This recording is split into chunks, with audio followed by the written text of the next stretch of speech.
ফজরের পরে মাগরিবের পরে সুবহানাল্লাহ আলহামদুলিল্লাহ লা ইলাহা ইল্লাল্লাহ আল্লাহু আকবার, এই আমলটা মুখস্থ আছে আমাদের? সুবহানাল্লাহ আলহামদুলিল্লাহ লা ইলাহা ইল্লাল্লাহ আল্লাহু আকবার। ফজরে 100 বার পড়েন, মাগরিবে 100 বার পড়েন। আল্লাহু আকবার। সুবহানাল্লাহ শব্দটা হাদিসে বুখারীতে রওয়ায়াত আসছে, 12 পারার শিশি প্রথম পৃষ্ঠার মধ্যে লেখা আছে। সুবহানাল্লাহ তুমি 100 বার যদি পাঠ করো, জান্নাতে একটা গাছ হবে, যে গাছটার ছায়া একটা তেজস্বী ঘোড়া যদি সে 100 বছর দৌড়ায়, এই ছায়া শেষ করতে পারবে না। সুবহানাল্লাহ। আল্লাহ পাক ওই জান্নাতটা আপনাকে দিবেন। এই জন্য বাবারা, আমল তো করতে পারতেছি না, আমল করলে অনেক সওয়াব। বুখারী শরীফের শেষ হাদিস, সুবহানাল্লাহি ওয়া বিহামদিহি সুবহানাল্লাহিল আযীম সুবহানাল্লাহি ওয়া বিহামদিহি সুবহানাল্লাহিল আযীম। এটা মুখস্থ পারা যায় না? ও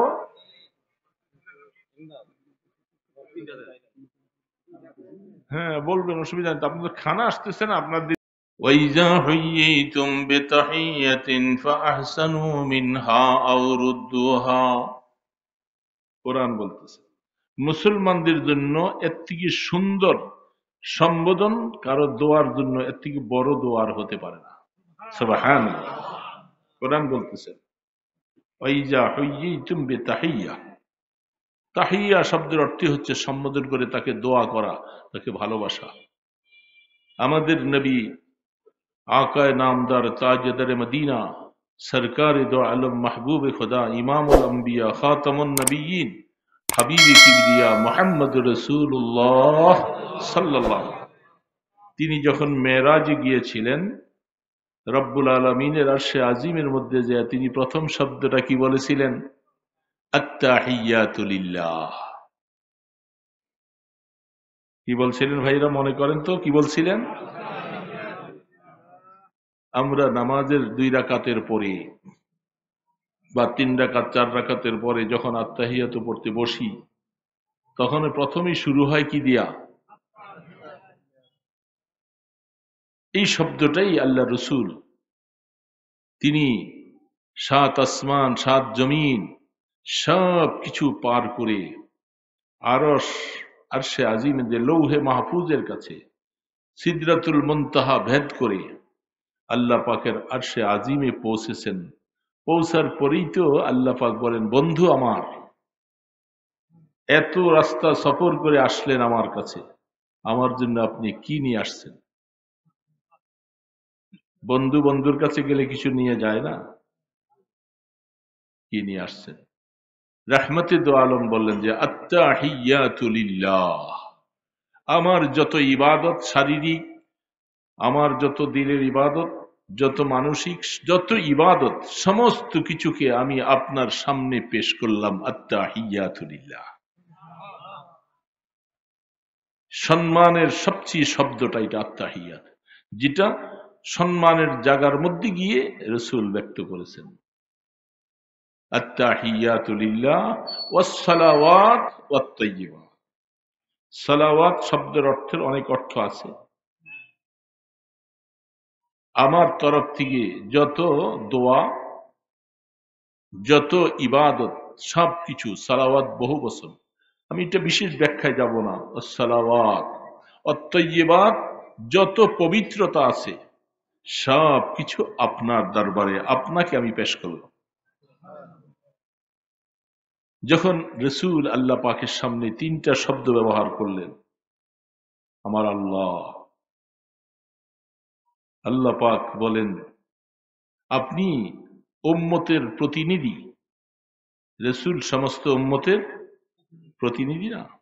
এই মেরাজ সশরীরে কোন নবী রসুলের হয়নি, শুধু একমাত্র আপনার আমার নবী মুহাম্মদ রাসূলুল্লাহ সাল্লাল্লাহু আলাইহি ওয়াসাল্লামের হয়েছে।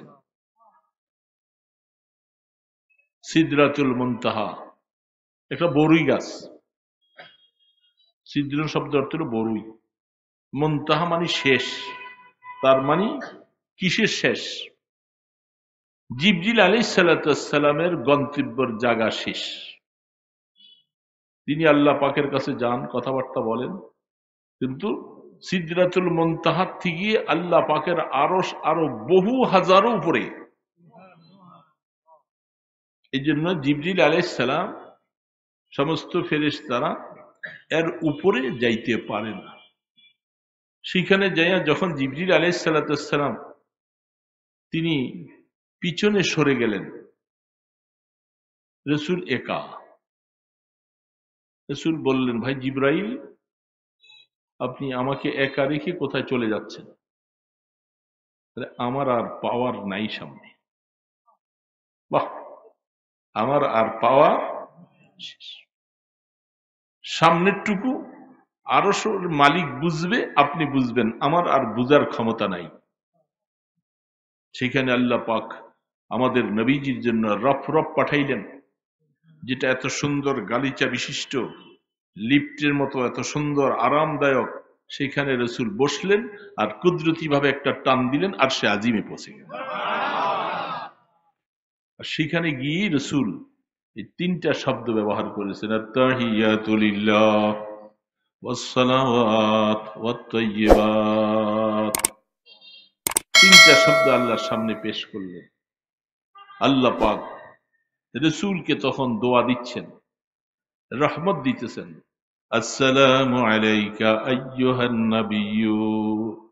এই সালাম, যে সালামটা আমরা ব্যবহার করছি সর্ব জায়গায়, সবকিছু, নামাজে একজন আরেকজনকে দেখলে, সেইখানে সেই শব্দটাই রব্বুল আলামিন তার বন্ধুকে সর্বপ্রথম উপরোকন হিসাবে হাদিয়া দিতে যেয়ে বলছেন, আসসালামু আলাইকা আইয়ুহান নবী। হে আমার নবী, আমার আল্লাহর পক্ষ থেকে আপনার উপরে সমস্ত শান্তিগুলি বর্ষিত হোক।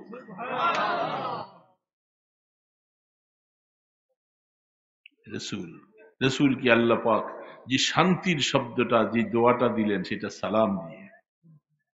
সেটার ব্যাখ্যা অনেক আছে, ওইদিকে গেলে আবার কথাবার্তা অন্যদিকে চলে যাবে। আসসালামু আলাইকা আইয়ুহান ওয়া রাহমাতুল্লাহি ওয়া বারাকাতুহু। রসুল কি আল্লাহ পাক বলছেন আসসালামু আলাইকা আইয়ুহান নাবিয়্যু বলে ক্ষান্ত হন নাই। প্রথম আসসালামু আলাইকা আইয়ুহান নাবিয়্যু, তারপরে ওয়া রাহমাতুল্লাহি ওয়া বারাকাতুহু। আত্তাহিয়াতুর মধ্যে আছে না নাই এগুলি? সেইখানেও রহমত শব্দ আনছেন, বারাকাত শব্দ আনছেন। এটা কি আল্লাহ পাক কোরআনের ভাষায় নাযিল করে বলছেন, ওয়াইজা হুয়িতুম বিতাহিয়াতিন ফাহাইয়ু মিনহা আও রুদ্দুহা। এই মাসালাটা বলার জন্যই আমি বলছিলাম, সেখানে তো অনেক কথা ওগুলি রেখে দিয়ে আসলাম। কোরআন বলছেন, যখন কেউ তোমাকে সালাম দেয়, সালাম দেনেওয়ালার সওয়াব বেশি। কি বলেন, বেশি না কম? কারণ তিনি স্বতঃস্ফূর্ত ভাবে আপনার মতো আমার মতো একজন মানুষকে দোয়া দেবার জন্য আল্লাহ পাকের বাতলানো সেই রাস্তাটা, সেটা দিয়ে সর্বপ্রথম তিনি এগ্রি হয়ে, আগ্রহ হয়ে তিনি আগে আমাকে সালাম দিলেন, আমাকে দোয়া দিলেন। সেই হিসাবে আল্লাহ পাক বলে, যেহেতু তুমি একজন মুসলমানকে যখন দোয়া দিতে শুরু করলা, এটা আমার অভ্যাস যে আমার বান্দার উপরে দোয়া করা, রহমত দেওয়া। আর তুমি যখন এগ্রি হইয়া প্রথমেই একজন মুসলমান বান্দাকে দোয়া দিচ্ছ, তাহলে মনে রাখবা সওয়াবের ভাগটা তোমার কাছে অনেক বেশি। তিনি আসসালামু আলাইকুম বলছেন। এখন তিনি যদি আসসালামু আলাইকুম পর্যন্ত বলে শেষ, আমি জবাবে বলবো ওয়ালাইকুম আসসালাম। এটা আমার জন্য হক হয়ে যায়, জিম্মাদার হয়ে যায়, দায়িত্ব হয়ে যায়। তিনি স্বতঃস্ফূর্তে আমাকে দোয়া দিচ্ছেন। এই দোয়াটা কিন্তু সাধারণ দোয়া না। বুঝলেন তো, যে রসুলকে আরশে আজিমে যাওয়ার পরে রসুলের হাদিয়া পাইয়া আল্লাহ পাক প্রথম রসুলের উপরে যে শব্দটা ব্যবহার করেছেন, সেটাই আপনার জন্য, আমার জন্য আল্লাহ রসুল এটাকে অনুমোদন করলেন। বান্দা, তুমি আরেক বান্দাকে তুমি এইভাবে দোয়া করো। জান্নাতে যখন যাবেন, আল্লাহ পাক যেন আমাদের সকলকে জান্নাতের বাসিন্দা বানান, বলেন আমিন। আশা আছে না সবার বাবা? এটাই তো আমাদের শেষ আশা। এই ওয়াজ, নসিহত, নামাজ, রোজা, এই কষ্ট, সবকিছুর মূল তো একটা, আমাদেরকে যেন আল্লাহ পাক জান্নাতে নেন। জান্নাতের মধ্যে সব জান্নাত নয়। বুখারী শরীফে হাদিস আসছেন, ওয়াইজা সাআলতুমুহু ফাসআলুল ফিরদাউস। হে আমার উম্মতেরা, তোমরা যখন আল্লাহ পাকের কাছে জান্নাতের কামনা করবা, তখন তোমরা জান্নাতুল ফিরদাউস চাইও। বলেন সুবহানাল্লাহ। কোন জান্নাত? যেটা সবচেয়ে বেশি সম্মানিত জান্নাত, জান্নাতুল ফিরদাউস, যেখান থেকে সমস্ত নহরগুলি প্রবাহিত। যে জান্নাতুল ফিরদাউসের ছাদটা হলো আল্লাহ পাকের আরশে আজিম। এই জন্য আল্লাহ রসুল উম্মতকে শিখিয়ে দিয়েছেন। বুখারী রাহমাতুল্লাহ আলাইহি হাদিস আনছেন, তোমরা আল্লাহ পাকের কাছে জান্নাতের কামনা করলে, কোন জান্নাত? বলেন সবাই কোনটা? মনে থাকবে তো ইনশাআল্লাহ। তো আল্লাহ পাক যখন জান্নাতে নিবেন সমস্ত জান্নাতওয়ালাদেরকে, আল্লাহ পাকের পক্ষ থেকে সালাম আসবে। এই সালাম শব্দটা কত গুরুত্বপূর্ণ একটা জিনিস। সমস্ত জান্নাতওয়ালাদেরকে আল্লাহ পাক যখন জান্নাতে পৌঁছাবেন, সবাই নিরাপদ। যেহেতু জান্নাতে যাওয়ার পরে মৃত্যুকে জবাই করে দেওয়া হবে। জান্নাত জাহান্নামের মাঝখানে মৃত্যুকে একটা দুম্বার আকৃতি বানাইয়া জবাই করে দিয়ে বলবে, তোমাদের আর কোনোদিন মৃত্যু হবে না। তো সেই জান্নাতে যাওয়ার পরে আল্লাহ পাক বলে, বহু কষ্ট করে চড়া উতরা পার হয়ে নফসের মোকাবেলা করে শয়তানের সাথে বিরোধিতা করে আমার বান্দারা এই শীতের দিনে কষ্ট করে ওযু করে নামাজ পড়ে। কষ্ট আছে না? শীতের কাপড়গুলি খুলে ওযু করে নামাজ পড়তে, বিশেষ করে ফজরের সময় কত কষ্ট। কি বলেন, কষ্ট না? কিরে বাবা, সত্য না মিথ্যা? মনের মধ্যে লুকাইয়া রাখলে বলতে হবে, এটা তো বাস্তব কথা। কষ্ট হয়। এত কষ্ট করার পরে আমার বান্দা, আমি আল্লাহকে রাজি খুশি করার জন্য সবকিছু করা, আজকে যখন তোমরা জান্নাতের মালিক হইলা, আমি আল্লাহর পক্ষ থেকে সর্বপ্রথম তোমাদেরকে শান্তির বাণী শুনাইলাম, সালামুন কাওলাম মির রাব্বির রহিম। সুবহানাল্লাহ। রহমান রহিম রবের পক্ষ থেকে তোমাদের উপরে আজকে শান্তি বর্ষিত হোক, আর কোনোদিন অশান্তি তোমরা দেখবা না। আল্লাহ পাকের পক্ষ থেকে সালাম দিবে।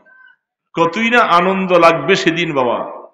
এখন কষ্ট হইতেছে, কষ্ট তো সামান্য কিছু দিনের জন্য, 50 বছর, 60, 70 বছর, 80 বছর আরাম অনাদি অনন্তকালের জন্য। এই যে শুরু হবে আর কোনোদিন শেষ, কি বলেন, একিনে বিশ্বাস আছে না বাবা? শুরু হবে আর কোনদিন শেষ। সেই দিন আল্লাহ পাক প্রথম অবস্থায় সালাম দিবেন সমস্ত বান্দা বান্দিকে, তোমাদের উপরে আমার আল্লাহর পক্ষ থেকে সালাম, শান্তি।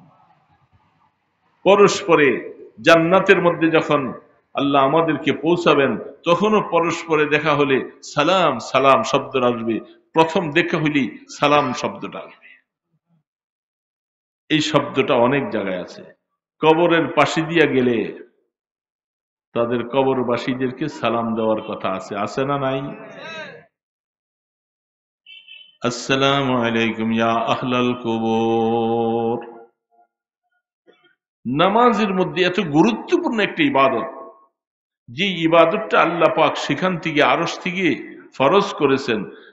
এই নামাজটা পড়তে গেলে ইমাম সাহেব হোক আর আমরা নিজেরা, সকলের জন্য যেই শব্দটা বলে নামাজ থেকে বাইর হব, নামাজ শেষ করব, সেই শব্দটার নাম কি? আসসালামু আলাইকুম ওয়া রাহমাতুল্লাহ। সেখানেও সালাম গুরুত্বপূর্ণ। এটা এত বড় একটা আমল সালাম।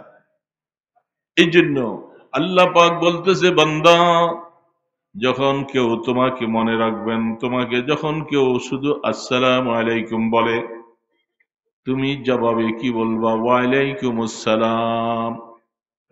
উনি যেটুকু বলছে আমি ততটুকু বলবো। বলে সে যদি তোমাকে দোয়া দিবার সময় আরেকটু বেশি বলে, আসসালামু আলাইকুম ওয়া রাহমাতুল্লাহ, সালাম দেনওয়ালা যদি সাথে যোগ করে কি ওয়া রাহমাতুল্লাহ। এটা যখন যোগ করবে তুমি বলবা আসসালামু আলাইকুম ওয়া রাহমাতুল্লাহ ওয়া বারাকাতুহু। সে যেহেতু সালাম দিয়ে তোমার উপরে বহুত দয়া করেছে, দোয়া করেছে, তুমি তাকে প্রতিদান দিতে গিয়ে একটু বেশি করে প্রতিদান দাও। শুধু ওয়ালাইকুম আসসালাম বললে হক আদায় হবে না। ওয়ালাইকুম আসসালাম ওয়া রাহমাতুল্লাহ, সে যেহেতু ওয়া রাহমাতুল্লাহর সাথে যোগ করেছে, তুমি আরেকটু যোগ করবা ওয়া বারাকাতু, আল্লাহ তোমাকে রহমত দান করুক, অনেক বরকত আল্লাহ তোমাকে দান করে। এখন হাদিসের মধ্যে আসছে, তাফসীর বলতেছেন এই তিনটা পর্যন্তই সীমা, সামনে বাড়াবার অনুমতি নেই, হাদিসে নাই। আসসালামু আলাইকুম ওয়া রাহমাতুল্লাহি ওয়া বারাকাতুহু, তিনটা শব্দ হলো না?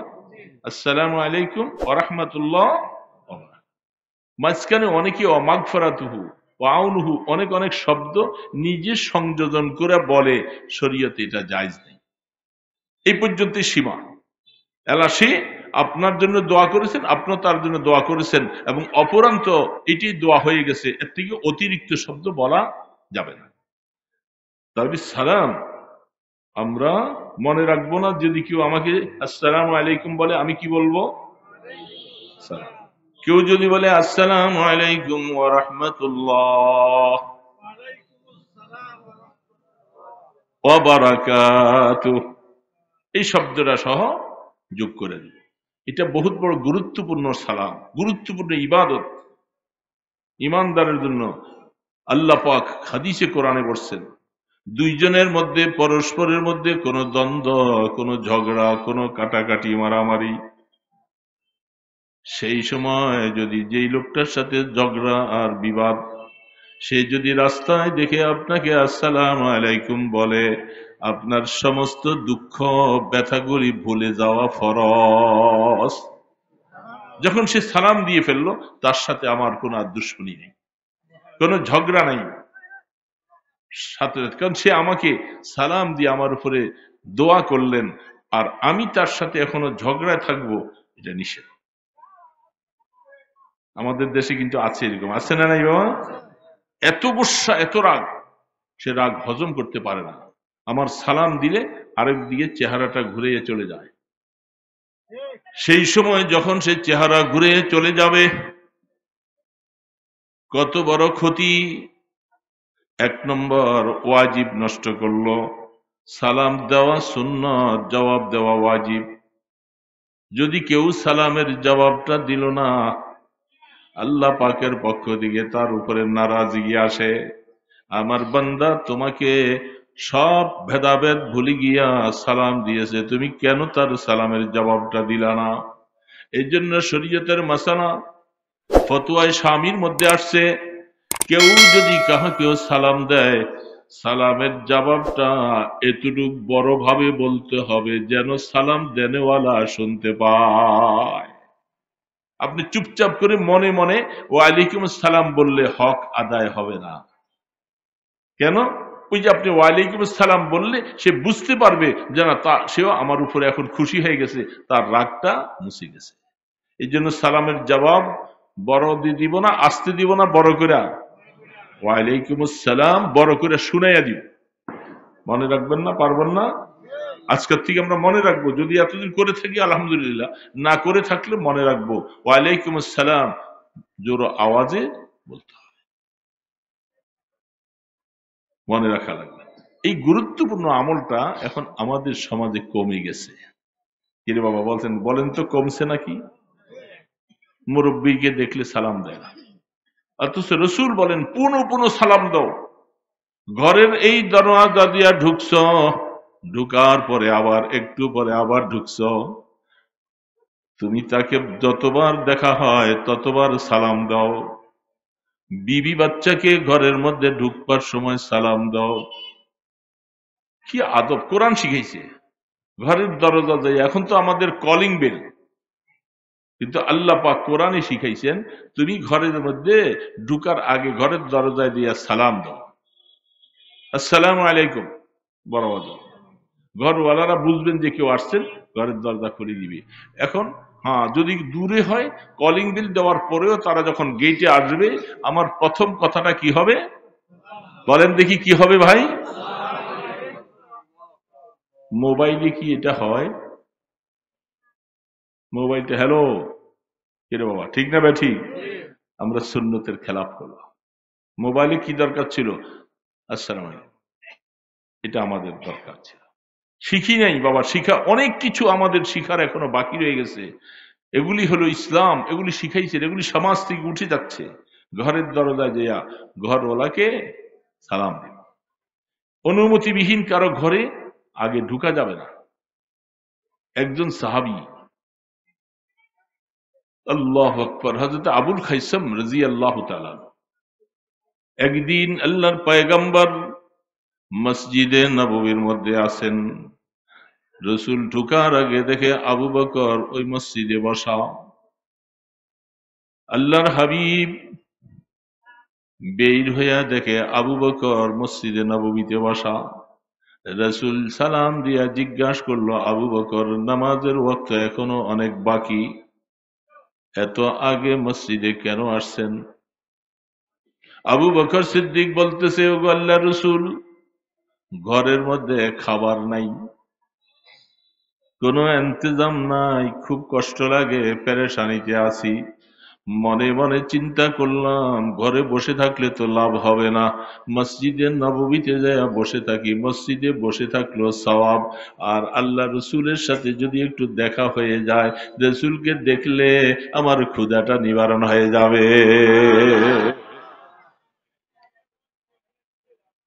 রসুলকে দেখলো ক্ষুধা নিবারণ হয়ে যায়। যখন আল্লাহ রসুল আবু বকরকে দেখল, কিছুক্ষণ পরে হযরত ওমরে ফারুক আসছে। ওমরে ফারুক রাদিয়াল্লাহু তাআলা আসার পরে তিনজন একই অবস্থা, খাবারের ইন্তজাম নাই, কষ্টে আছি। রাহমাতে দো আলম আল্লাহর পয়গম্বর বললেন, চলো এক কাজ করো, আমরা আবুল খাইসামের বাসায় যে মেহমান হব, তার গাছে খেজুর আছে, ঘরে কিছু সামানও আছে। তিনজন বড় বড় দুইজন সাহাবী আর আল্লাহ রসুল একসাথে আবুল খাইসাম রাদিয়াল্লাহু তাআলা আনহুর ঘরের কাছে যাইয়া দেখে ঘরের দরজা বন্ধ। ঘরের দরজা বন্ধ, সুন্নত অনুযায়ী রসুল নিজে সালাম দিছেন, সাহাবারা দুইজন পিছনে, রসুল নিজে সালাম দিছেন, আসসালামু আলাইকুম ইয়া আহলাল বাইত, এ ঘরওয়ালারা আসো। প্রথম সালাম দিলেন, কোনো জবাব নাই। দ্বিতীয় সালাম দিতেন, অসুবিধা হইতেছে ভাইরা? আমি এখন তো আয়াতে যাই নাই, শুধু সালামের ভূমিকাটা বলতেছি। দ্বিতীয়বার সালাম দিলেন, কোনো জবাব নাই। নিয়ম অনুসারে রসুল শিখাইছেন, তৃতীয়বার সালাম দেওয়ার পরে যখন জবাব পাইবা না, সেখানে আর দেরি করবা না, ঘরওয়ালাকে কষ্ট দিবা না, চলে আসবা। এই সুন্নত কি আমরা জানি? আমরা তো দরজা ভাইয়া ফেলাম, কেন শুনে না? তিনবার সালাম দেওয়ার পরে বাড়িওয়ালার কোনো জবাব পায় নাই। রসুল চলে আসে, বলে মনে হয় সে বাসায় নাই, চলো আসছিলাম তার এখানে মেহমান হব, আল্লাহ পাকের তরফ থেকে ফয়সালা হয় নাই, আমরা ফিরে চলে যাই। বাড়িওয়ালা আবুল খাইসাম রাদিয়াল্লাহু তাআলা আনহু তিনটা আবার সালামের জবাব দিছে, কিন্তু আসতে উনি বাড়িতে আছে। ব্যাপারটা বাড়িতে ঘরে থাকার পরে যখন দেখছেন যে, বুঝতেছে যে রসুল তিনবারের পরে আর থাকবেন না, তখন তাড়াতাড়ি দরজা খুলে রসুলের সামনে আইসা ওয়ালাইকুম আসসালাম বলে রসুলের সামনে দাঁড়িয়ে গেছে। বললেন, ইয়া রাসূলুল্লাহ। রসুল বললেন, তুমি ঘরে সালামের জবাব দিলা না? বলে, প্রথম অবস্থার মধ্যে আমি গোস্তাকি মাপ চাই, আমাকে মাফ করে দিবেন। আমি জানি রহমতে দো আলম আমার বাড়িতে আসছে, একবার দোয়া করেছেন সালাম দিয়া, পৃথিবীর মধ্যে এমন দোয়ার কোথাও পাওয়া যাবে না। অপেক্ষায় আছি নিশ্চয়ই রসুল জবাব না দিলে দ্বিতীয়বার সালাম দিবে, আরেকটা বার দোয়াটা পাবো। তৃতীয়বার অপেক্ষায় আছি, রসুল আরেকবার সালাম দিবে, আমি তৃতীয়বার দোয়াটা পাবো।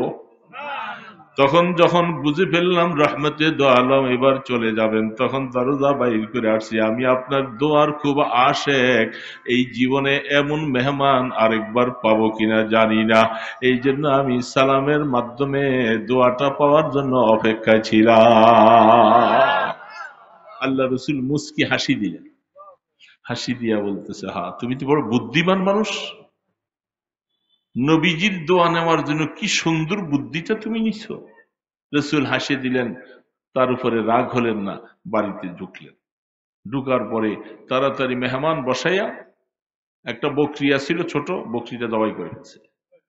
বাচ্চাওয়ালা, বাচ্চার দিকে দেখে নাই, রহমতে দো আলমের দিকে দেখছেন। দেখা গরিব বকরিটাকে রানতে দিয়েছে, খেজুর গাছের মধ্যে দৌড়াইয়া উঠছে যায়, সেখান থেকে খেজুরের ছড়া কাটতেছে, কিছু কাঁচা পাকা খেজুর কাইটা তাড়াতাড়ি নিয়ে আসছে। ঠান্ডা পানির জন্য দৌড়াইতেছে কুয়ার কাছে। এমন মেহমান পাবো কই আমি আর। রান্না পাক হয়েছে, খেজুরের ছড়া সামনে এনে ঠান্ডা পানি ফেলেন। আল্লাহ রসুল খানা খাইছে। খানা খাওয়ার পরে আবু বকর ওমর সামনে দুইজন। রসুল একটা কথা বললেন, মনে রাখার বিষয়। আবু বকর ওমর, এই যে নেয়ামতটা খাইলাম, আল্লাহ পাক খাওয়াইছেন, ক্ষুধার্তর পরে হলেও খাওয়াইছেন, তবে এই মনে রাখবা, সুম্মা লাতুসআলুন্না ইয়াউমাইযিন আনিন নাঈম। কিয়ামতের ময়দানে এই যে নিয়ামতটা খাইছো, এই নিয়ামত সম্পর্ক প্রশ্ন হবে। সুবহানাল্লাহ। হযরত আবু বকর ওমর চোখের পানি ছেড়ে কাঁদতে শুরু করলেন। আল্লাহ, ক্ষুধার জ্বালা কত কষ্ট, খাবার নাই। আসছিলাম মসজিদে নববীতে, তারপরে মেহমান হলাম, এই সামান্য খাবার খাইছি, আল্লাহ পাক মিলাইছে। এটার জন্য রসুল স্মরণ করে দিল, উম্মত মনে রাখো, এই যে নিয়ামত খাইলা, বকরিটা জবাই হলো, খেজুর গাছের আসলো, ঠান্ডা পানি খাইলা, এই নিয়ামত সম্পর্কে কিয়ামতের ময়দানে প্রশ্ন হবে। এই নিয়ামত খাইয়া কি করলা, সেই কথার দ্বারা বোঝা যায় বাবা, কত নিয়ামত আমরা খাইতেছি আর আল্লাহর হুকুম মতো জীবনটা কাটাই না। মনে রাখা লাগবে, নিয়ামতের জবাব দেওয়া লাগবে। কোরআনের মধ্যে আছে, সূরা তাকাসুরের মধ্যে আছে না নাই? সুম্মা লাতুসআলুন্না ইয়াউমাইযিন আনিন নাঈম। কিয়ামতের ময়দানে প্রশ্ন হবে। এ বাবারা মনে রাখো, নিয়ামত আল্লাহ পাক দিয়েছেন বলে তুমি খাও। এই যে দেখো, কত গরু, কত বকরি, কত মুরগি জবাই হইয়া, তাদের জীবনের কি মায়া নাই? তাদের কি বাল বাচ্চা নাই? তাদেরও তো একটা জীবন। আমার জন্য, আপনার জন্য জীবনটা আল্লাহ পাক খাওয়ার জন্য তৌফিক দিয়েছে, আমাদের জন্য হালাল করেছে। কিন্তু এই মুরগি, এই গরু, এই বকরি, ছাগল, কবুতর বাচ্চা, কত কিছু জবাই করে করে খাচ্ছি, আর আমার আল্লাহকে একটু সেজদা দিতে পারি না। কে রে বাবা, ঠিক না বেঠি? এ বাবা দিরা, মনে রাখো, মুরগির রান টানতেছ, খাইতেছ, কিন্তু আল্লাহকে একটু সেজদা দিল না। পরশুদিন ফজরের নামাজ পড়লাম মসজিদে, আমাদের ডিএটি মসজিদ। ফজর পরে আমি গেট দিয়ে বেরিয়ে দোতলায় উঠতেছি।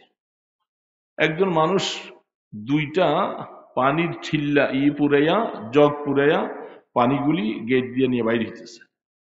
তা আমি ওনাকে বললাম, ভাইজান, মসজিদের পানি তো নিয়ে যাচ্ছেন, ফজরের নামাজটা পড়ছেন? হুজুর পড়ি নেই। আপনার একটু চিন্তা করা দরকার, এই পানিটা মসজিদের পানি, মসজিদের গেট দিয়ে পানি নিয়ে বেরিয়ে যাচ্ছেন, অথচ আমরা মসজিদে নামাজ পড়ে বাইর হইতেছি, কিন্তু আপনি আল্লাহকে একটু সেজদা দিলেন না। মাথাটা নিচু দিয়ে চলে, এটা বুঝ। যদি বুঝ না আসে, তাকে হেদায়েত কেউ দিতে পারবে না। হেদায়েত দেওয়ার মালিক কে? আল্লাহু আকবার। এই জন্য ইমানদার বাবা শোনো, আফামান শারাহাল্লাহু সাদরাহু লিল ইসলাম। আমার আল্লাহ পাক বলতেছে, আমি নামাজের জন্য, হিদায়াতের জন্য, সুন্নতের জন্য যার সিনাকে আমি আল্লাহ খুলে দিলাম, আমি আল্লাহ সিনা খুলে দিলে সেই পারে আমার গোলামি করতে। সিনা খুলে দেওয়া মানে হলো তার সিনার মধ্যে নামাজের মহব্বত দিয়া দিব, জিকিরের মহব্বত দিয়া দিব, আমার আল্লাহর মহব্বত দিয়া দিব। তখন সে এই কাজগুলি করতে থাকবে। ফাহু আলা নূরিম মির রাব্বি। কোন মানুষ যদি নামাজি হয়ে যায়, দিনদার হয়ে যায়, এটাই আল্লাহ পাকের তরফ থেকে তার উপরে বহুত বড় একটা দলিল আর বহু বড় একটা নূর হবে। কিয়ামতের ময়দানে এই নূরের মাধ্যমে সেই পুলসেরাত অতিক্রম করবে। আল্লাহ পাক যদি সিনা খুলে না দেয়। ইমাম রাজি রহমতুল্লাহ আলাইহি অনেক বড় আলেম, তিনি লিখেছেন কিতাবে একটা কথা মনে পড়ছে, বলবো কথাটা? বলবো।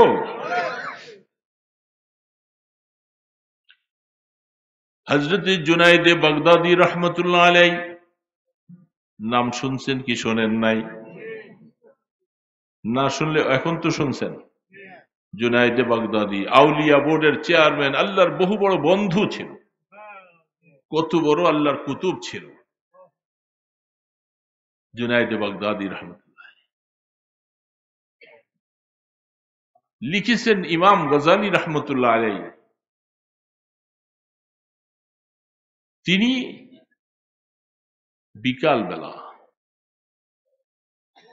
বাগদাদ নগরীর পাশে দিয়ে দিজলা নদীর পাড়ি দিয়া তিনি হাঁটতেছে। হাঁটতে হাঁটতে অনেক দূর রাস্তা হাঁটার পরে হঠাৎ করে দেখলেন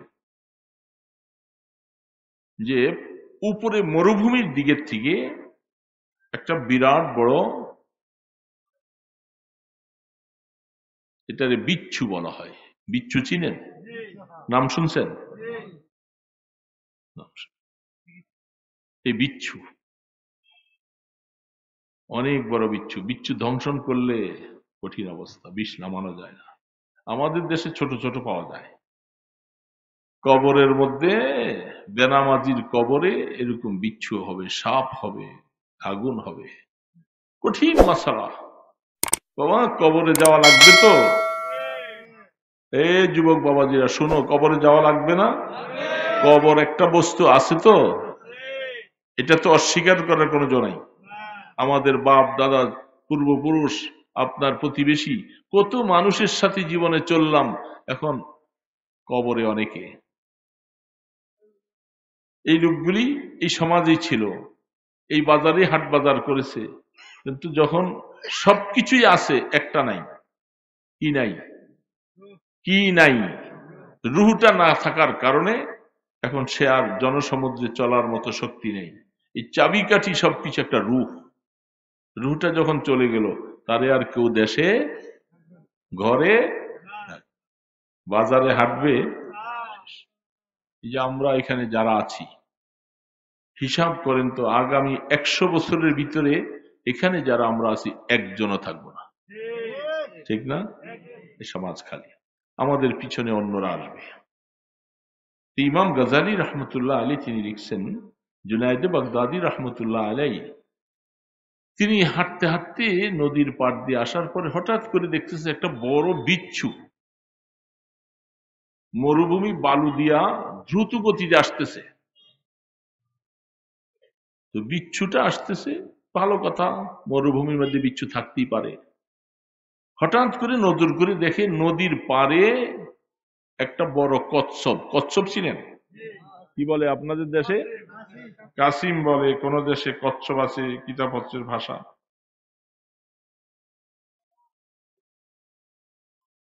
এটা এসে ভাইসা উঠছে। আল্লাহর কুতুব চিন্তা করলেন যে এখানে কোন একটা ব্যাপার আছে মনে হয়। একদিক থেকে বিচ্ছুটা আসলো, কচ্ছপটাই বরাবর এসে ভাইসা উঠছে।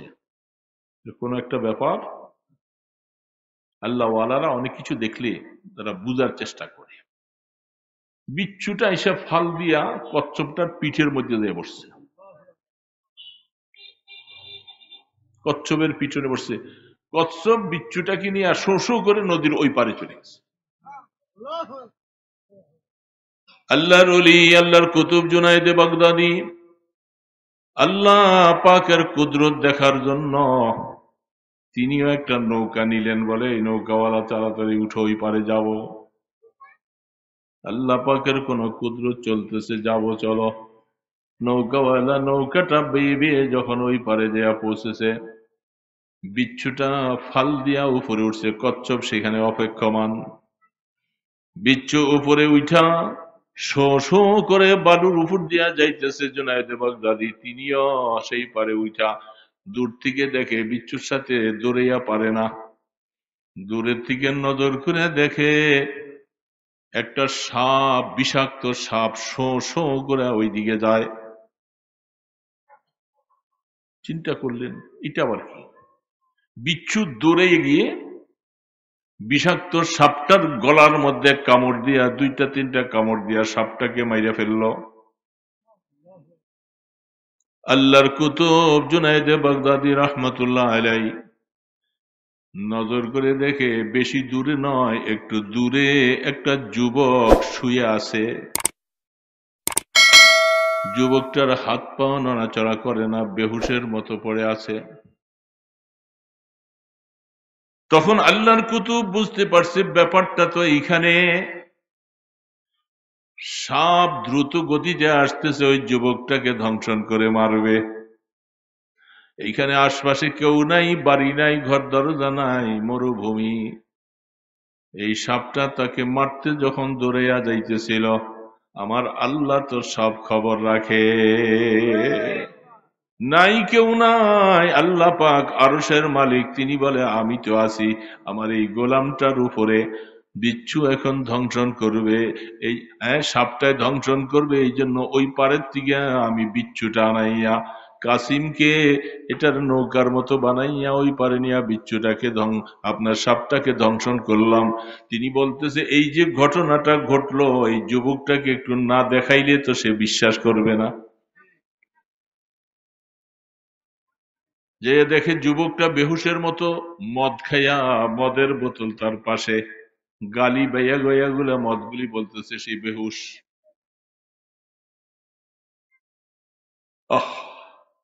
আল্লাহ পাকের কুতুব তাড়াতাড়ি নদীর থেকে কিছু পানি নিয়া তার মাথায় চোখের মধ্যে মুখগুলি ধোয়াইয়া পরিষ্কার করে দিল। মাথার মধ্যে পানি দেওয়ার পরে যুবকটা চোখ খুলে নজর করে দেখে হুশ ফিরে আসছে। জামানার কুতুব জুনায়েদে বাগদাদি তার শিওরে দাঁড়ানো। সে ভয় পাইতেছিল, কারণ সে মদ খাইছে অপরাধ, মদের বোতলও পড়ে আছে, তার ব্যাগ ট্যাগ সব পড়ে রয়েছে সাথে। জুনায়েদে বাগদাদি রহমতুল্লাহ আলীকে দেখে থরথর করে কাঁপতেছে। আরে জামানার কুতুব বাগদাদি, তুমি কেমন এখানে আসলা, কি ব্যাপার? বলে তোমার সাথে কথা পরে বলবো। যুবক দাঁড়াও, দাঁড়াইয়া নজর করে দেখো একটা সাপ মারা আছে কিনা। বলে আছে। ওই একটা বিচ্ছু চলে যাইতেছে, দেখছো কিনা? দেখছো। আর একটু দেখো বিচ্ছুটা কচ্ছপের পিঠের মধ্যে যায়, আবার সাওয়ার হইয়া ওই পারের দিকে রওনা। সব কিছু দেখার পরে জুনায়েদ বাগদাদি বলে দেখো তুমি ছিলাম মদখোর, মদ খাইতেছো, আল্লাহ পাকের নাফরমানি কইরা বেহুশ হইয়া পড়ে আসো। আমার আল্লাহ তোমার মতো গোলামটাকে আমার আল্লাহ ভুলে যায় না। এই যুবক, তুমি মদখোরের অবস্থায় সাপটা এসে তোমাকে ধ্বংসন করত, তুমি শেষ হয়ে যাইতা, মরে যাইতা, জীবনের চোখ আর কোথাও মুখ দেখতা না, কাউকে নজর হতো না। কিন্তু আরশের মালিক তোমার মতো লোকটাকে আমার আল্লাহ হায়াত দিবে, বাঁচিয়ে রাখবে। এই জন্য কি কুদরতের মাধ্যমে তোমাকে হেফাজত করেছে। আরে যুবক, কেমন করে আমার আল্লাহকে ভুলে গেলা? এই কথাটা বলার সাথে সাথে যুবকের চোখের পানিগুলি ধরধর করে পড়া শুরু হয়ে যায়। নজর করে দেখলো কিচ্ছা নয়, ঘটনা নয়, বাস্তব কথা। আমি তো বাঁচতাম না।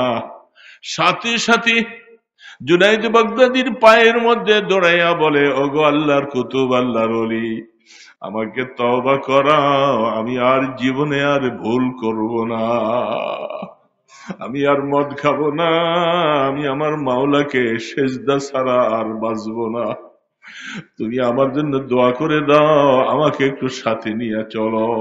আমার মাওলা আমার মতো গোলামের জন্য এত মায়া, আমি মাওলাকে আর ভুলবো না। এ বাবা যুবক, বুঝো না, রাস্তায় চলো, খেলাধুলা খাও, এইভাবে সেইভাবে চলো, বল খেলতেছো, কত কিছু খেলো, আমার আল্লাহ পাক তোমার পিছনে একজন ফেরেশতা নিযুক্ত করে রাখছে, আমার বান্দাকে পাহারা দিয়া রাখবা।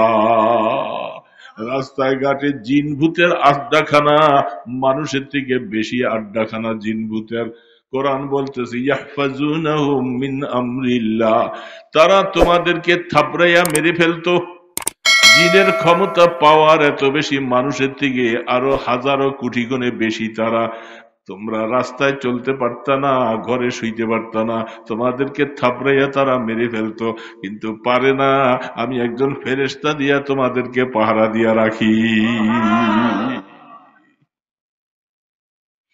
এই ইমানদার বাবা, এই যুবক, কেমন করে আল্লাহকে ভুলে গেলা? এই জন্য আমার আল্লাহ পাক বলে, আমি যখন হেদায়েতের জন্য সিনা খুলে দেই, তার দিলের মধ্যে যখন আমার মায়া চলে আসে, তখন সে গুনাহ থেকে তওবা করে ফিরে চলে আসে। ওই যুবকটা কিতাবের মধ্যে লেখে, সে আস্তে আস্তে করে জুনায়েদ বাগদাদির খানকায় যাওয়া আসা করে, আস্তে আস্তে নামাজি হয়, তাহাজ্জুদ তোলা হয়, আল্লাহ পাকের জিকিরওয়ালা হয়, হতে হতে ওই জমানার একজন আল্লাহর ওলি হইয়া যায়। यारी बद बदतर बुअद अज मारे बाद हक पाके जाते अल्लाह समद यारे बद आरत रासोए जहीम यारे ने को गिरता या বিনাই।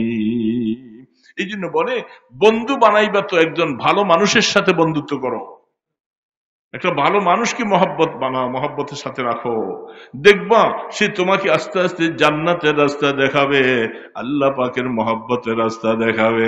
আর যদি খারাপ বন্ধু বানাও, সে তোমাকে নামাজ হারা করবে, মদ খাওয়াবে, জিনার কাজ করাবে, মিথ্যা কথা বলাবে, চুগলখড়ি করাবে, মানুষের হক নষ্ট করাবে। এই জন্য আল্লাহর আরেফ বলে, বন্ধু বানাও, নেককার মানুষকে বন্ধু বানাও। কিরে বাবা, বন্ধুত্ব করব কার সাথে? ভালো মানুষের সাথে, করব না ইনশাআল্লাহ। তো এই জন্য আল্লাহ পাক, আল্লাহ রসুল বলতেছে, বান্দা মনে রাখো, জীবনে বহু মানুষকে যদি তুমি একটাই হলো শর্ত, আল্লাহর কাছে হেদায়েত চাইতে হবে। আল্লাহ তুমি আমাকে নামাজি বানাও, আমাকে হেদায়েত দাও, এই কথাটা কি বলতে পারবো আমরা সবাই? সবাই বলেন, আল্লাহ নামাজি বানাও, আমাকে হেদায়েত দান করো। এটা আল্লাহর কাছে চাইলে দেখবেন যে আল্লাহ আপনাকে কখন নামাজি বানাইছে আপনি টেরও পাবেন না। নামাজ ছাড়া আপনার কাছে ভালো লাগবে না। এই জন্য আল্লাহ পাকের হুকুম পালন করার জন্য, এ বান্দা মনে রাখবা, আল্লাহ পাক সিনা খুলে দিবে, তবে শর্ত হলো আল্লাহকে তার কাছে চাওয়া লাগবে, না চাইলে কেউ দেয় না। हर घड़ी देने को तो तैयार है, जो न मांगे उससे तू बेजार है। আমার আল্লাহ পাক বলে, বান্দা দুনিয়ার মানুষের কাছে একবারের বেশি দুইবার তিনবার চাইলে সে রাগ করে, আর জায়গা পান না কোথায়, বারবার খেলে আমার কাছে আসে, সময় বুঝেন না, সময় বুঝেন না, এখন আসছেন, এরকম বলে কি বলে না? আর আমার আল্লাহ পাকের কাছে চাইলে আল্লাহ পাক বলে, না চাইলে আমি রাগ করি। এ গোলাম, তোর কি দরকার, সব আমার কাছে চা, সব কিছু দেওয়ার মালিক কে? একটু বড় আওয়াজে বলেন, কে? আল্লাহ। তিনি হলেন সবকিছু দেওয়ার মালিক, কেউ দিতে পারবে না, শুধু একমাত্র দিবে কে? মনে থাকবে তো? তো হাদিসটুকু পড়েছিলাম, আফসুস সালাম, আল্লাহ রসুল বলে তোমরা সালাম বেশি আদান প্রদান করো। কিয়ামতের ময়দানে দেখবা কত সওয়াব তোমার আমলনামায়। এই জন্য সালাম বেশি দিব। ও আতিউমুত তাআম, মানুষকে খানা খাওয়াইবা, গরিব মানুষ হোক, মানুষ হোক, মানুষকে বেশি বেশি খানা খাওয়া। এটা তোমার দিলের মধ্যে ব্রডনেস, উদারতা। এবং কত মানুষ আছে অনেক সময় অসহায় আছে, না খেয়ে থাকে, কষ্টে আছে, এদেরকে দেখে দেখে পারলে একটু খানা খাওয়া, অনেক সওয়াব পাইবা তোমরা। আমরা তো আজকাল আমাদের সমাজে আছে শুধু বাবা মারা গেলে, মা মারা গেলে 3 দিন না দিন, 40 দিন, বছরে একদিন, কি বলেন, এইটার সময় কিছু খানা খাওয়াই, এছাড়া অন্য সময় আমাদের কথা এগুলি মনে থাকে না। কি বলেন, ঠিক না? অথচ কত গরিব মানুষ খানা পায় না, কত মানুষ না খেয়ে আছে। এই জন্য রসুল বলে মানুষকে তোমরা খানা খাওয়াও, এটা মনে রাখবা, এটা তোমার অনেক সওয়াব। 3 নম্বর একটা আমলের কথা রসুল বলে গেলেন, এটা খুব কম। সাল্লু বিল্লাইলি ওয়ান নাসু নিয়াম। মানুষ যখন রাত্রি ঘুমাইয়া থাকে, এখনের রাত্র বড় না ছোট? আস্তে আস্তে রাত্র আবার ছোট হতে থাকবে। এই যে রমজান আসতেছে, দেখা যায় সময় এই নামাজ পড়ে আসছি, এই কিছু খানা খাইলাম, না শুইতে শুইতে আবার সাহারি খাও, আবার না শুই আবার ফজর, রাত্র ছোট হয়ে যাবে। দেখুন রাত্রটা বড়। আল্লাহর নবী বলে সাল্লু বিল্লাইলি ওয়ান নাসু নিয়াম।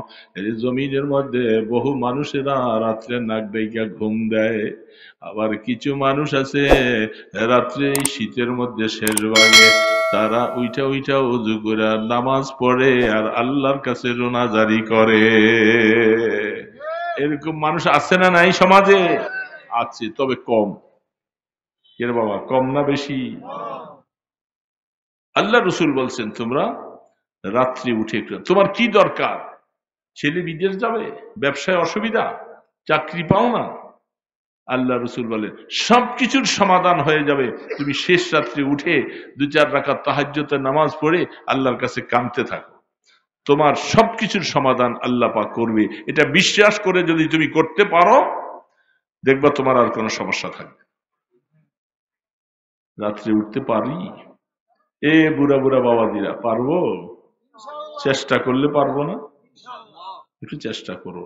গ্রাম দেশে তো এইটা এখন মাহফিলের কারণে, নতুবা তো 9টা বাজে শুয়ে পড়ি সবাই, ঠিক না? 9টা বাজে রাত, আশপাশে গ্রামের পাশে দিয়ে গেলে দেখা যায় নিঝুম নিস্তব্ধ, কোনো কথা নাই, মানুষ সব ঘুমিয়ে পড়ছে।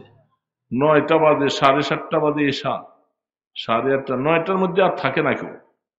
10, 11, 12, 1, 2, 3, 4, 5, 5:30, 8.5 ঘন্টা, 8.5 ঘন্টা ঘুমার লাগে?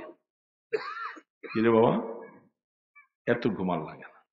একটু যদি চেষ্টা করো, তোমার 7 ঘন্টা ঘুমাওয়ার পরে তুমি যদি 5টা বাজে উঠে যাও, 4:45টায় যদি উঠো, উঠা ওযু করে 2-4 রাকাত নামাজ পড়ো, নামাজ পড়ে আল্লাহর কাছে কাঁদো, আল্লাহ আমার ছেলেটা অসুখ, আমার চাকরিটা নাই, আমার ব্যবসায় অসুবিধা আছি, না খেয়ে কষ্ট পাইতেছি, আল্লাহ তোমার কাছে না চাইলে চাবো কার কাছে?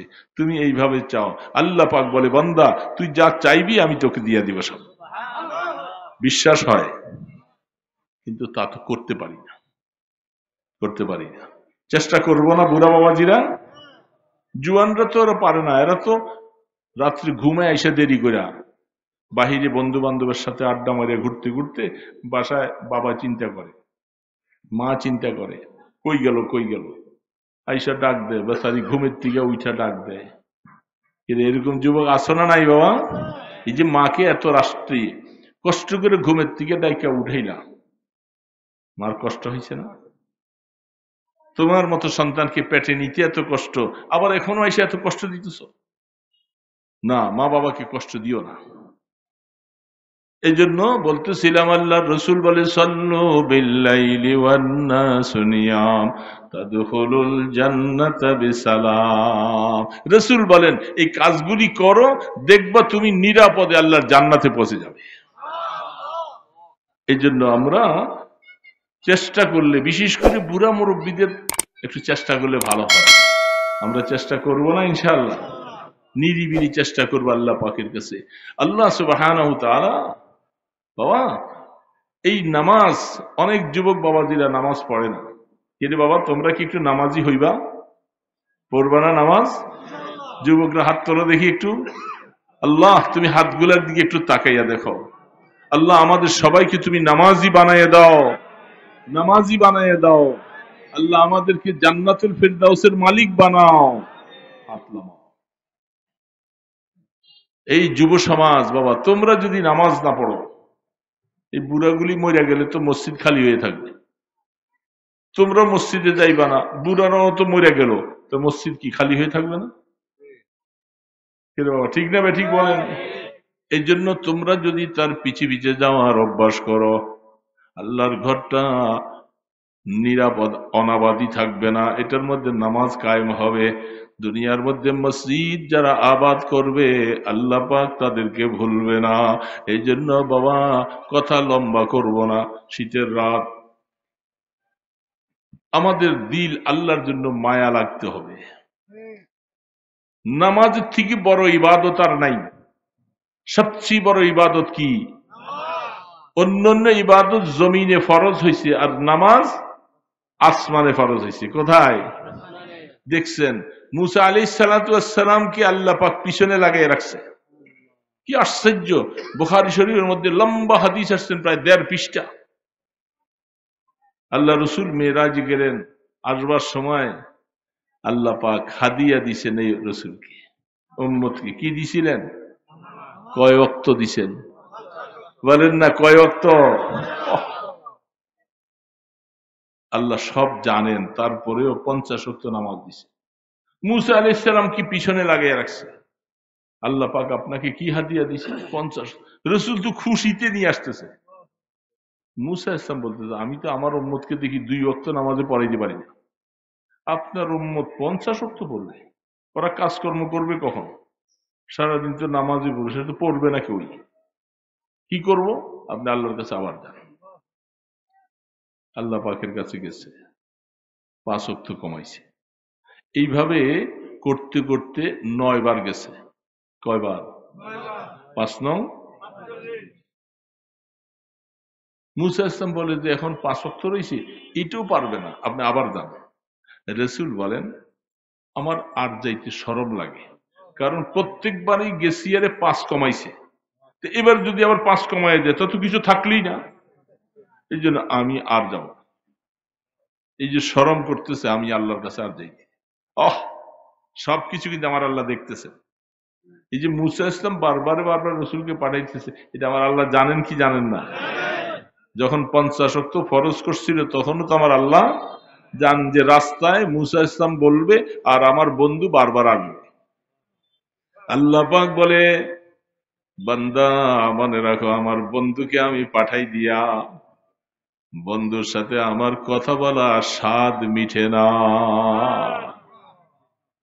যেহেতু বন্ধুকে বেশি রাখা যাবে না, বন্ধুকে আবার এই রাত্রের ভিতরে ফজরের আগে আবার মক্কায় পৌঁছাতে হবে। রাত্রিবেলা আমি বন্ধুকে পৌঁছাবো। বন্ধুকে আমি 9 বার করে আমার কাছে বারবার করে মুসাকে লাগাই দিয়ে আনলাম। প্রত্যেকবার বন্ধুর সাথে আমার কথা হয়েছে, এমন একটা রমজার স্বাদ এটা পৃথিবীর কারো সাথে না। এ বন্ধু, যা যা, তোমার উম্মতকে আমি 50 ওয়াক্ত যখন দিয়েছিলাম, সুপারিশে আমি 45 ওয়াক্ত যখন মাইনাস করে দিলাম, আপনার উম্মতকে আপনি জানিয়ে দেন তারা 5 ওয়াক্ত পড়বে, আমল নামার মধ্যে সওয়াব দিব 50 ওয়াক্তে।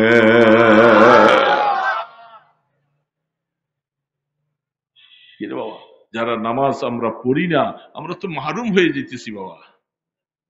চেষ্টা করে পড়বো না বাবা? আরে কপাল লেগে যাবে, নামাজি হম। এ দুনিয়ার মধ্যে এখন নামাজ পড়ো না রে বাবা, কিন্তু মরার পরে তো একটা নামাজ হবে। ওই সময় জীবনের শেষ নামাজ, লাশ সামনে রাইখা জানাজার নামাজ পড়বে। যদি দুনিয়ার মধ্যে আমরা যদি আদায় করে পারি, তাহলে ইনশাআল্লাহ আমাদের মরার পরে, রসুল বলছেন 5 ওয়াক্ত নামাজ পড়ো, তোমাকে 5টা পুরস্কার আল্লাহর তরফ থেকে দেওয়া হবে। কয়টা পুরস্কার? ওনারা কই কর্তৃপক্ষ? বেশি লোক রাত করে শীতের মত কষ্ট হইতেছে মানুষের। আমার কারা আছেন যারা মাহফিল আয়োজন করছেন, ইমাম সাহেব হুজুর আসেন, এবং এখানে ওনাদের জন্য নাকি কিছু আপনার মেহমানদারির আয়োজনও নাকি আছে, তাড়াতাড়ি নিয়ে চলে আসেন। বেশি রাত্র আর হবে না, শীতের মধ্যে খুব কষ্ট লাগতেছে। বাস মাইক দিয়ে বলে দিছে, ওনাদের কাছে পৌঁছে গেছে ইনশাআল্লাহ। মাইকের আওয়াজ শুনছে না? হ্যাঁ। 5 ওয়াক্ত নামাজ যারা যথারীতি পড়বে, আল্লাহ রসুল বলেন তোমার পুরস্কার 5টা। আমার রসুল কি কোনোদিন মিথ্যা কথা বলছে? খবরদার, আল্লাহ রসুল জীবনে একটা মিথ্যা কথা বলেন নাই, নিজের তরফ থেকে বলেন নাই, সব আল্লাহর তরফ থেকে বলছেন। তুমি 5 ওয়াক্ত নামাজ যখন আদায় করবা, ফজর আদায় করবা, আল্লাহ রসুল বলতেছে বান্দা শোনো, প্রথম রিজিকের অভাবটা দূর করে দিব। অথচ এটার জন্যই তো আমাকে পেরেশান, ঘরে খাওয়ান নাই, রিজিক নাই, এটা নাই সেটা নাই। এই জন্য যখন নামাজ পড়বো, প্রথম পুরস্কার তোমার রিজিকের অভাব দূর হবে। এটা দূর হয়ে গেলে তার বাকি থাকে না কিছু। 2 নম্বর আল্লাহ রসুল বলেন পুরস্কারটা হলো তোমার মৃত্যুটা ইমানের মৃত্যু নসিব হবে। সুবহানাল্লাহ, বহুত বড় পুরস্কার। ইমানের মওত যদি হয়ে যায় বাবার, আখেরাতে আর কোনো বেড়া থাকবে না, কেউ আটকাইতে পারবে না বাবা, অটোমেটিক তার জন্য জান্নাতের রাস্তা সুগম হবে। ইমানের মৃত্যু, একজন ইমানদার আল্লাহ পাকের কাছে চাওয়ার জন্য সবচেয়ে বড় চাওয়া হলো মৃত্যুটা যেন ইমানের হয়, আল্লাহ পাক আখেরাতে যেন আমল নামাটা ডাইন হাতে দেয়। কি মৃত্যু? ইমানের আমলনামা। আমলনামা বুঝছেন তো?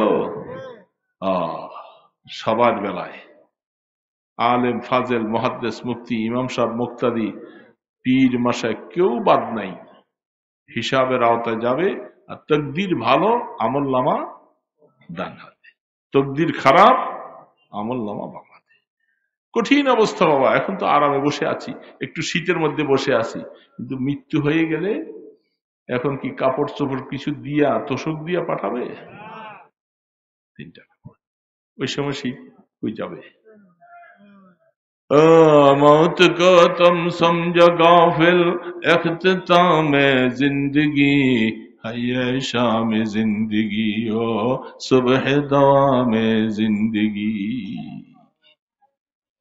তোমরা মৃত্যুটাকে মনে করছো বুঝি আরে কত দূরে, কবে আসবে না আসবে।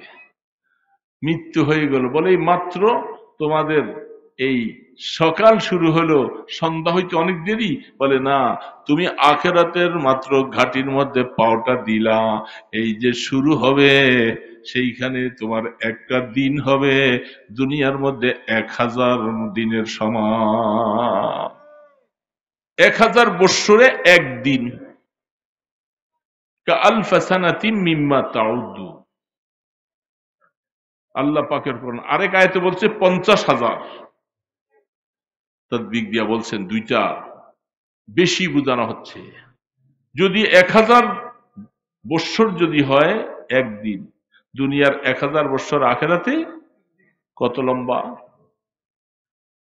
হিসাব করে শেষ করা যাবে না, হিসাব করে যাবে না। এই জন্য মনে রাখি, প্রথম পুরস্কার কি বলছিলাম?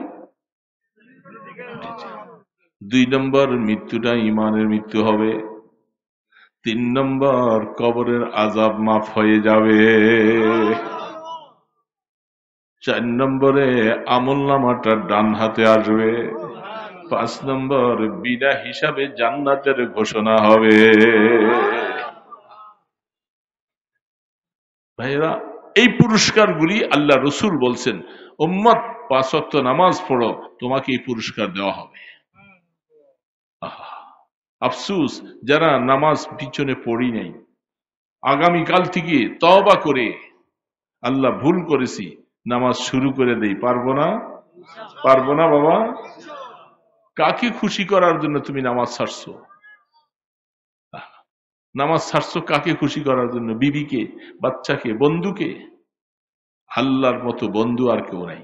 ইমাম সাহেব হুজুর কই আসে না কেন আপনাদের এগুলি? হুজুর না আসছে খাওন তো আহে না। হ্যাঁ, একটা এলান করে দিচ্ছি আমাদের খানকার থেকে। আমারও কিছু লেখা বই আছে, এখানে কিছু লেখা আছে কোরআন হাদিস অনুযায়ী অনেকগুলি ছোট ছোট আমল। 5 ওয়াক্ত নামাজের পরে, ফজরের পরে, মাগরিবের পরে কিছু আমল সুন্দর সুন্দর, এবং সূরা ফাতিহা, সূরা ইখলাস, এগুলির কি ফজিলত, এগুলি অনেক লেখা। মুনাজাতে মকবুল থানবী রহমতুল্লাহ আলাইহির লেখা, হিজবুল বাহার শাহ অলিউল্লাহ মুহাদ্দিসে দেহলভী রহমতুল্লাহ, এগুলি যারা পড়ে, এবং মঞ্জিল যেই ঘরের মধ্যে পড়া হয় সেই ঘরে অভাব থাকে না, জিন ভূত ঢুকে না, চোর ডাকাত ঢুকে না। প্রত্যেক দিন আমল করলে অনেক ফায়দা। দুরূদ শরীফ আছে দালাইল খায়রাত থেকে। এর জন্য বইটা খানকার থেকে ছাপা হয় উম্মতের আমলের জন্য, আমাদের ব্যবসার জন্য নয়। খরচ যাই পড়ছে ঠিক তাই, 100 টাকা। এই 100 টাকা এই জমানায় বই পাওয়া যায় না। আল্লাহ শুকুর, এই বইটা বহু মাজলিসে অনেকে নিয়ে যায়। আলেম ভাইদের জন্য আমি অনেক সময় বলে থাকি, গতকাল এক মাহফিলে বলছিলাম, আলেমদের জন্য মুনাজাতে মকবুল, হিজবুল বাহার, মঞ্জিল, এগুলি বেশি করে পড়া দরকার।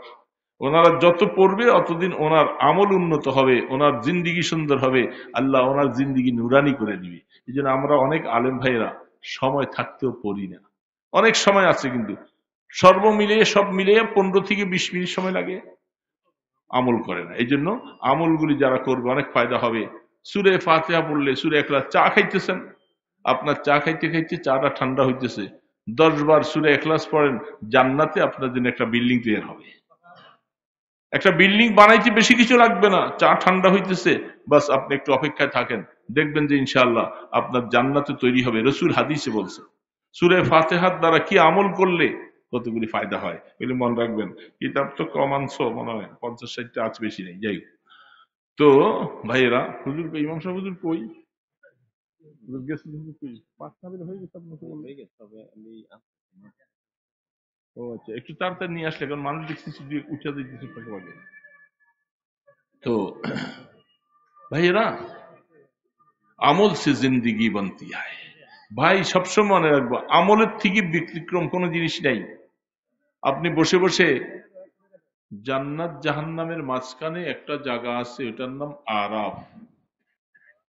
কোরআন শরীফের মধ্যে একটা সূরার নাম আছে, সূরায়ে আরাফ, আছে না হুজুর? এই জায়গাটার মধ্যে কারা থাকবে? হাদিসের মধ্যে তাফসীরে বিভিন্ন কথা লেখার পরে একটা কথাই শুধু আমি বলবো, এটা সবগুলি বলার সময় নেই আর। এই আরাফের মধ্যে যারা যাবে, এদের মধ্যে একটা সম্প্রদায় হবে, হাদিসে তার ব্যাখ্যা লিখছেন, একটা লোক জেহাদে গিয়েছেন, যাইয়া শহীদ হয়ে গেছে। সেই লোকটা মা বাবার অনুমতি নেয়নি। মা বাবার অনুমতি না নেওয়ার কারণে সে জাহান্নামী, আর শহীদ হওয়ার কারণে সে জান্নাতি। দুই দিকে টানা আছে না? বুঝছেন তো কথাটা? শহীদ হওয়ার কারণে সে জান্নাতি, মা বাবার অনুমতি ছাড়া গেছে, এই জন্য সে জাহান্নামী। এখন এই দুই দিকের টানা হস্যার পরনে হাদিসের মধ্যে লিখেছেন, যারা এরকম অবস্থা, কিয়ামতের ময়দানে নেকের পাল্লা তার ভারী না, বদের পাল্লাও ভারী না, দুইটা ইকুয়াল হয়ে গেছে, সমান। এই সমস্ত লোক আর যারা মা বাবার নাফরমান, এরা ওই আরাফের মধ্যে যাবে। এরা এখনো জান্নাতও ঢুকতে পারে নাই, জাহান্নামও ঢুকে নাই, মাঝখানে রাখা হয়েছে তাদের। এই জন্য কোরআন শরীফে একটা সূরা আছে, সূরা আরাফ। তো এই জন্য যারা মা বাবার অবাধ্য, তাদের পরিণতি খুব ভয়াবহ, খুব কঠিন হবে। না তার নামাজ কবুল হবে, তার না হজ কবুল হবে, সব বরবাদ হয়ে যাবে। এই জন্য সন্তানকে যদি ভালো বানাইতে চান, তার সিনায় কোরআন দিবেন। কোরআনটাই এত বড় একটা দৌলত, আল্লাহ পাকের মহাগ্রন্থ। এটা আমাদের মাথার তাজ, মুসলমানদের জন্য পালনীয়, বরণীয়। এই জন্য কোরআন যদি সন্তানকে শিখাই দিতে পারেন, এই সন্তান আপথে কুপথে যাবে না। এই জন্য মনে রাখবেন, যে ছেলে একসময় ভার্সিটিতে গেল, সে উল্টা পাল্টা হবে না। মনে রাখবে যে আমার মা বাবা আমাকে কোরআন শিখাইছেন। এই জন্য সবাই মনে রাখবো, আমাদের সন্তানগুলাকে কোরআন শিখাবার জন্য ব্যবস্থা করব তো ইনশাআল্লাহ। এবং যারা এত বড় মহৎ কাজ করতেছেন, তাদের মুরব্বীরা যারা কবরে চলে গেছেন, এই উসিলায় যেন তাদেরকে আল্লাহ মাগফিরাত দান করে দেন। এবং চেয়ারম্যান সাহেব বলছেন রামপাল ইউনিয়নের মধ্যে যত মুর্দেগান কবরে আছে সবার জন্য দোয়া চেয়েছেন।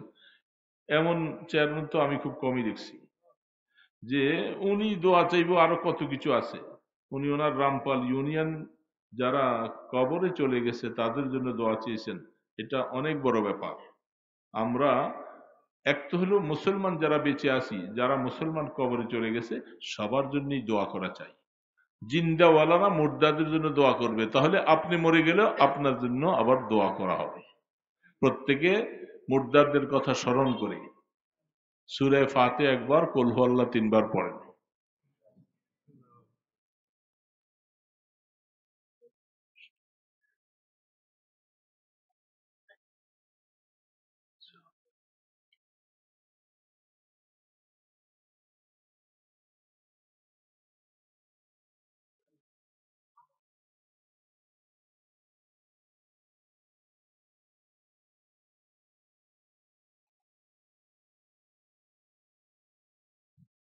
সব সময় মনে হলেই, গাড়িতে বসে আছেন, চা দোকানে বসে আছেন, ঘরে বসে আছেন, মা বাবার কথা স্মরণ হয়েছে যে আমার মা বাবা নাই, আপনি সূরা ফাতিহা একবার পড়ে কুল হুয়াল্লাহ 3 বার পড়েন আর দিলে দিলে বলেন যে আল্লাহ এই সওয়াবটুকু আমার আব্বা আম্মার কবরে পৌঁছে দাও।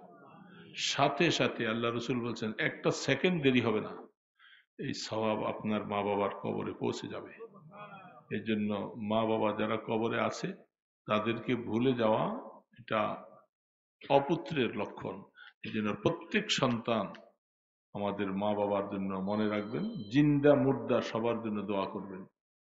মা বাবার হক দুনিয়ার মধ্যে কেউ আদায় করতে পারে নাই, পারবেও না। যত বড়ই হোক না কেন সে মা বাবার হক আদায় করে শেষ করে। মায়ের একটা দুধের টানও আপনি শেষ করতে পারেন না। মা যখন পৃথিবীর থেকে আমাকে যখন দুনিয়াতে পাঠায়, যারা আমরা বাবা হইছি, এখনো না সিজারের সিস্টেম, যখন সিজার ছিল না তখন বলা হইতো যে সে মরণ ঘরে গেছে। এই সন্তান পেটে আসার পরে মা যে বাঁচবে তার কোনো সিওরিটিও ছিল না। সেই মা আমাদেরকে দুনিয়াতে প্রসব করেছেন, কি কষ্ট আর কি অবস্থায়, এটার করুণ দৃশ্যটা নমুনা একটু চিন্তা করলে ওই সন্তান সে মাকে কোনোদিন কষ্ট দিতে পারে না। এই জন্য আমরা মাকে ভুলবো না। মার কথা বেশি হক আমার মায়ের, তারপরে বাবার, আল্লাহ রসুল বলছেন। এই জন্য আমরা আমাদের মাকে কোনোদিন কষ্ট দিব না, বাবাকে। যদি এমন কোন সন্তান এখানে থাকেন, আমি অনুরোধ করে বলবো, তার পায়ের মধ্যে হাত রেখে বলবো, মা বাবাকে যদি কেউ কষ্ট দিয়ে থাকো, এই রাত্রি গিয়ে তার পায়ে পড়ে তোমার চোখের পানি দিয়া পা ভিজাইয়া মা থেকে মাপ নাও, বাবার থেকে মাপ নাও, নতুবা তোমার জন্য জান্নাত হারাম হয়ে যাবে। এর জন্য বাবারা মনে রাখবো, কোন যুবক কোন ব্যক্তি মাকে কষ্ট দিছ, এই রাত্রি ক্ষমা নাও। যদি আগামীকাল তুমি মরে যাও, তুমি জাহান্নামে চলে যাবে। এই জন্য আমরা মনে রাখবো। আর যারা মা বাবা বেঁচে আছে তাদের যথাসম্ভব, আল্লাহ রসুল বলছেন, তুমি যত ব্যস্তই থাকো না কেন, মার চেহারার দিকে, বাবার চেহারার দিকে একটু মায়ার নজরে তাকাইবা। এরা আমার মা বাবা, আমাকে কষ্ট করে পালছে, একটু মায়ার নজরে তাকাইবা। প্রতি নজরে একটা কবুল হজের স্বভাব তোমার আমল নামায় হবে। কিয়ামতের ময়দানে বলবে, আমি তো গরিব মানুষ, হজ করতে পারি নাই, আল্লাহ আমার এই আমল নামায় দেখা যায় হজের স্বভাব, আমি তো হজ করি নাই। আল্লাহ পাক বলে, বান্দা তুমি যে তোর মা বাবার চেহারার দিকে মায়ার নজরে তাকাইছো, আমার রসুল বলছে প্রতি নজরে একটা কবুল হজের সওয়াব। এই জন্য যারা হজের সওয়াব কামাই করতে চান, যত ব্যস্তই থাকেন না কেন, বাসায় যে মায় অসুস্থ বিছানায় শুয়ে আছে, একটু মার শিওরে বৈশা মাথাটায় হাত দিয়ে, মা তুমি কেমন আছো, কেমন আছো, ভালো আছো। একটু বাবা অসুস্থ বিছানায় শুয়ে আছে, উঠতে পারে না, একটু কষ্ট করে তাকে উঠাও, একটু খেদমত করো। শুক্রবার দিন মা বাবা, বাবা অসুস্থ মানুষ, একটু সুন্দর করে গোসল করাইয়া তাকে একটু ধৈর্য ধৈর্য মসজিদে, জুমার মসজিদে নিয়ে যাও, পাশে বসাইয়া তুমি নামাজ পড়ো। তোমার বাবা যে একটু হাত তুলবে, তোমাকে জান্নাতে পৌঁছে দিবে। এই জন্য মা বাবাকে কেউ কষ্ট দিও না। দুরূদ শরীফ পড়ো। আল্লাহুম্মা সাল্লি আলা মুহাম্মাদিন ওয়া আলা আলিহি ওয়া আসহাবিহি ওয়া বারিক ওয়া সাল্লিম। আল্লাহুম্মা সাল্লি আলা মুহাম্মাদিন ওয়া আলা আলিহি ওয়া আসহাবিহি ওয়া বারিক ওয়া সাল্লিম। আলহামদুলিল্লাহি রাব্বিল আলামিন।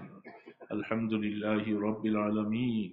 والصلاة والسلام على أشرف الأنبياء والمرسلين يا حي يا قيوم برحمتك نستغيث يا حي يا قيوم برحمتك نستغيث আল্লাহ, তুমি তাকাইয়া দেখো এই শীতের মধ্যে আমরা কতগুলি গোলাম, তোমার গুনাহগার বান্দা, আরামের বিছনাকে হারাম করে তোমার মায়া নিয়ে এই প্যান্ডেলের নিচে বসে আছি। আল্লাহ, আল্লাহ, আমাদের বলার মতো জায়গা কোথায়ও নাই। তুমি রহমান রাহিম, তুমি দয়ালু, তুমি গফফার, তুমি সত্তার। আমাদেরকে গুনাহগার বানাইয়া জমিনে ঘুরাইও না আল্লাহ। আমাদের সবগুলি গুনাহ মাফ করে দাও আল্লাহ। আল্লাহ, মৌতের ডাক দিবার আগে আগে গুনাহ মাফ করে দাও আল্লাহ। আমরা সবাই কবরের যাত্রী মাওলা। এই শীতের মধ্যে যদি এখনই মালাকুল মউত হাজির হইয়া যায়, এই চেয়ারের থেকে ডুলে পড়ে যাব মাওলা। মসজিদের পালকিটার মধ্যে দিয়ে আমাকে শোয়াইয়া আমার গায়ের কাপড়গুলি সব কেচি দিয়া কাইটা বাইর করে ফেলবে আল্লাহ। একটা চাদর দিয়া বাইরে ফেলে রাখবে আল্লাহ। কয়েক ঘন্টার পরে গরম পাতি মিশ্রিত আমার ঠিকানাটা কবর হবে আল্লাহ। সেখানে তোষক নাই, বিছনা নাই, বালিশ নাই, আপন জন নাই, কেউ নাই, একা একই কবরে কেমনে থাকবো আল্লাহ। কবরের বন্ধু কে হবে আল্লাহ? তুমি আমাদের কবরের বন্ধু হইয়া যাইও আল্লাহ। আল্লাহ, কবরকে ভয় করি আল্লাহ। যারা চলে গেছেন এই পর্যন্ত তাদের আর কোনো খবর নেওয়া যায় নাই। আমি যখন চলে যাব আমার খবরে কেউ নিবে না মাওলা। এ মাওলা, আমাদেরকে কবরে নিয়ে মাইরো না মাওলা। আমাদের কবরে আগুন জ্বালাই দিও না আল্লাহ। একটা কুকুরের বাচ্চা আগুনে জ্বললে কোন পাষাণ হৃদয় দেখে সহ্য করতে পারে না আল্লাহ। আল্লাহ, আমরা এই কপাল দিয়া তোমাকে সেজদা করেছি, তোমাকে আল্লাহ বলে ডাকছি আল্লাহ। 2 ফোঁটা চোখের পানি ছেড়ে দিয়েছি। আমাদের এই চেহারার মধ্যে কেমনে আগুন জ্বালাই দিবা? তোমার কি একটু মায়া হবে না বাবলা? বাবলা, আমাদেরকে মাইরো না বাবলা। আমরা আগুন সহ্য করতে পারবো না আল্লাহ। দয়া করে আমাদেরকে মাফ করে দাও। এ মাওলা, আমাদেরকে মাফ করে দাও মাওলা। আল্লাহ, কিয়ামতের ময়দানে আমল নামার ডান হাতে দিও। হিসাবের কড়াকড়ি করো না মাওলা। মাথার উপরে সূর্যের তাপ, মগজ খসে খসে পড়বে মাওলা। এ আল্লাহ, তোমার আরশের ছায়া একটু জায়গা দিও আল্লাহ। এ আল্লাহ, আমরা মা বাবা হারিয়ে ফেলছি মাওলা, যারা কষ্ট করে আমাকে এত কষ্ট করে পালছে। দুনিয়াতে আসার সময় আমার মার কলিজাটার মধ্যে লাথি দিয়ে আসছিলাম আল্লাহ। মা বেহুশ হইয়া পড়ে আছে আল্লাহ, রক্তাক্ত অবস্থায় মার হুশ নাই। আমার কান্না শোনার আগ পর্যন্ত মার হুশ ফিরে আসে নাই আল্লাহ। রাত্রিবেলা মার কলিজাটা বারবার পেশাব করে ভিজাই দিছি আল্লাহ।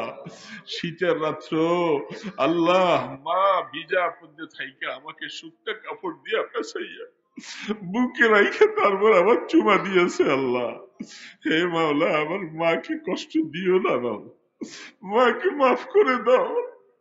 আব্বা আমার কবরকে রহমতের কবর বানাইয়ে দাও। হে মাওলা, তাদের উপরে তুমি রাজি হইয়া যাও আল্লাহ। আল্লাহ, আমাদের মা বাবাকে কাঁদাইও না আল্লাহ।